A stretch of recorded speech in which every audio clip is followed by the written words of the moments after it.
నమస్కారం అండి. నేను మీ డాక్టర్ ప్రవీణ్, ఫిజియోథెరపిస్ట్. ఈరోజు మనం డిస్కస్ చేయబోయే టాపిక్ ఆస్టియోఆర్థరైటిస్ అండి. ఈ ఆస్టియోఆర్థరైటిస్ అనేది ఎక్కువగా వెయిట్ బేరింగ్ జాయింట్స్ అంటే మన తుంటి జాయింట్లో, మోకిల్ జాయింట్లో, మడిమ జాయింట్లో వస్తూ ఉంటుందండి.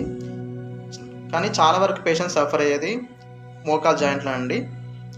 ఈ మోకాల్ జాయింట్లో పైన తుంటి ఎముక, కింద కాలి ఎముక మధ్యలో ఆర్టికులర్ కార్టిలేజ్ అనేది ఉంటుందండి.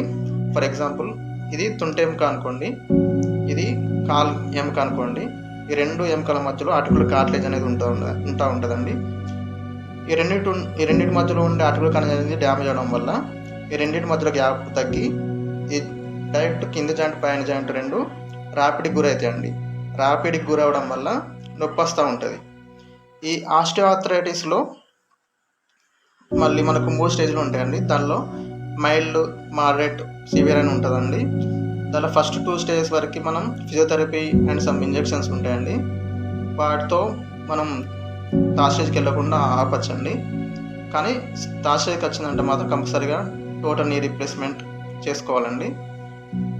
ఇప్పుడు మనం ఫస్ట్ 2 స్టేజెస్ వరకు ఫిజియోథెరపీతో ఎలా మనం ఉపశమనం పొందొచ్చో ఈ వీడియోలో చూద్దామండి. మోకాళ్ళ నొప్పితో బాధపడే పేషెంట్స్ ఏ మోకాళ్ళ నొప్పితో బాధపడుతున్నారో ఆ మోకాల్ని ఇలా స్ట్రేట్గా పెట్టుకోండి. ఆపోజిట్ కాల్ని ఇలా కొంచెం టచ్ చేసి పెట్టండి. తర్వాత మెల్లిగా ఈ కాల్ని ఇలా లేపండి. ఈ ఎక్సర్సైజ్ చేసేటప్పుడు ఈ మోకాల్ని బెండ్ కానియద్దండి. ఇలా బెండ్ కానియద్దు. ఇలా చేసి ఒక 10 సెకండ్ల పాటు ఇలా హోల్డ్ చేయాలండి. తర్వాత కింద మళ్ళీ ఇలా తీసుకొచ్చి ఒక 10 సెకండ్ల పాటు హోల్డ్ చేసి మళ్ళీ కింద పెడతాం. ఇలా ఈ ఎక్సర్సైజ్ని ఒక 20 టైమ్స్ చేయండి. నెక్స్ట్ ఎక్సర్సైజ్ అండి నీ స్ట్రెంత్ ఎక్సర్సైజ్ అండి. ఇది ఇలా బాల్ కానీ కొద్దిగా మీ దగ్గర బాల్ లేకపోతే ఏదైనా టవల్ కానీ పిల్లో కానీ ఇలా ఈ మోగ కింద పెట్టుకోండి. ఎక్సర్సైజ్ చేసేటప్పుడు ఈ కాల్ని ఇలానే మర్చుకొని పెట్టుకోవాలండి. తర్వాత మన పాదాన్ని ఇలా పెట్టుకొని ఈ మన మోకాల్ని ఇలా బాల్ని వస్తానండి. మోకాలతో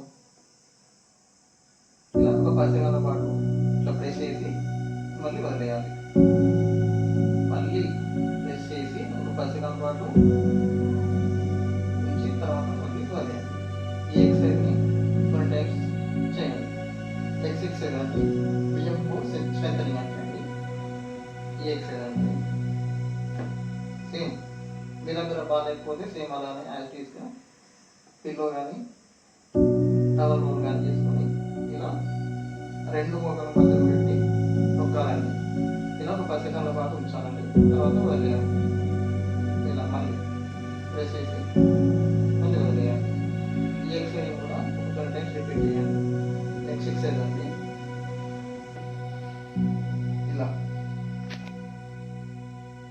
ఒక 10 సెకండ్ల పాటు పెట్టి మళ్ళీ వదిలేయండి.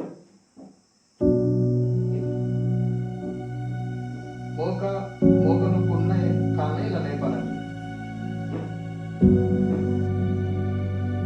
మోకాళ్ళ నొప్పితో బాధపడే పేషెంట్స్ కింద కూర్చోవడం అవాయిడ్ చేయాలండి. వెస్టర్న్ టాయిలెట్స్ని ప్రిఫర్ చేయాలండి. ఫుడ్ విషయానికి వస్తే క్యాల్షియం సంబంధించిన ఫుడ్స్ ఎక్కువ తీసుకోవాలండి. మాంసం, స్మోక్ చేయడం, డ్రింక్ చేయడం చేయొద్దండి. ఇలాంటి మరిన్ని వీడియోస్ కోసం